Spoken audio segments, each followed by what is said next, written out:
আসসালামু আলাইকুম। ডিডিলি রেসিপিতে সবাইকে স্বাগতম। আজকে ভিন্ন রকম একটা রেসিপি নিয়ে হাজির হয়ে গেলাম। এই মজার নাস্তাটা ঝটপট 10 মিনিটেই বানিয়ে নেওয়া যায়। এই নাস্তাটা এতটাই সুস্বাদু যে চাইলে বাচ্চাদের টিফিনেও দিতে পারে। আমাদের নাস্তার রেসিপিটা যদি ভালো লেগে থাকে তাহলে অবশ্যই একটা লাইক করবেন। আর আমাদের চ্যানেলের নতুন দর্শক হয়ে থাকলে সাবস্ক্রাইব করে পাশে থাকা বেল আইকনটি বাজিয়ে দিতে ভুলবেন না কিন্তু। নাস্তাটা খেতে খুবই মজা আর রুটিটাও অনেকটা সফট। তাহলে চলেন দর্শক কথা না বাড়িয়ে মূল ভিডিওতে চলে যাই। প্রথমে আমি এখানে মাঝারি সাইজের 2টা আলু নিয়েছি, তবে বড় একটা আলু হলেই চলবে। আমি আলুগুলোকে ছোট ছোট টুকরো করে সিদ্ধ করে নিয়েছি। এখন আমি একটা গ্রাইন্ডারের সাহায্যে আলুগুলোকে গ্রাইন্ড করে নেব। তবে আপনারা চাইলে আলুগুলোকে হাত দিয়েও মথে নিতে পারেন, কিন্তু খেয়াল রাখতে হবে আলুগুলোর ভিতরে যেন ছোট ছোট দানা না থেকে যায়। এইভাবেই ভালো করে গ্রাইন্ড করে নিলাম।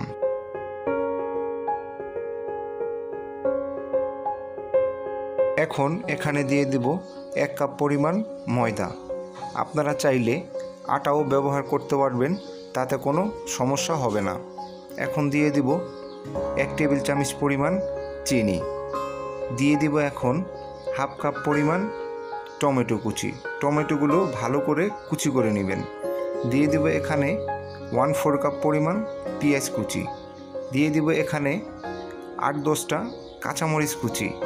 তবে কাঁচামরিচ কুচিটাও ছোট ছোট করে কুচি কুচি করে কেটে নেবেন। এখন আমি দিয়ে দেব 1/4 কাপ পরিমাণ ধনেপাতা কুচি। এখন দিয়ে দেব অল্প অল্প করে পানি, আর পানিটা দিয়েই বেটারটাকে তৈরি করে নেব। তবে বেটারটা তৈরি করার জন্য কুসুম গরম পানি না হলেও চলবে। আমি নর্মাল ঠান্ডা পানি ব্যবহার করতেছি। আর এইভাবে অল্প অল্প করে পানি দিব আর বেটারটাকে ভালো করে তৈরি করে নেব।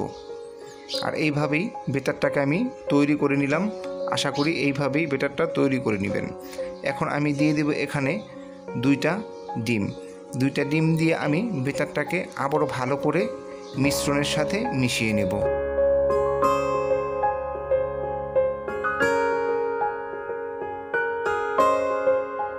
বেটারটা আমি পারফেক্টভাবে তৈরি করে নিলাম। এখন চলে যাব ভাজার জন্য। চুলায় একটা ফ্রাই প্যান বসিয়ে দিলাম। দিয়ে দিব 1 টেবিল চামচ রান্নার তেল।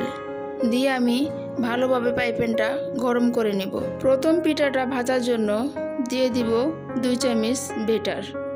দিয়ে আমি গুড় একটা আকৃতি করে নেব।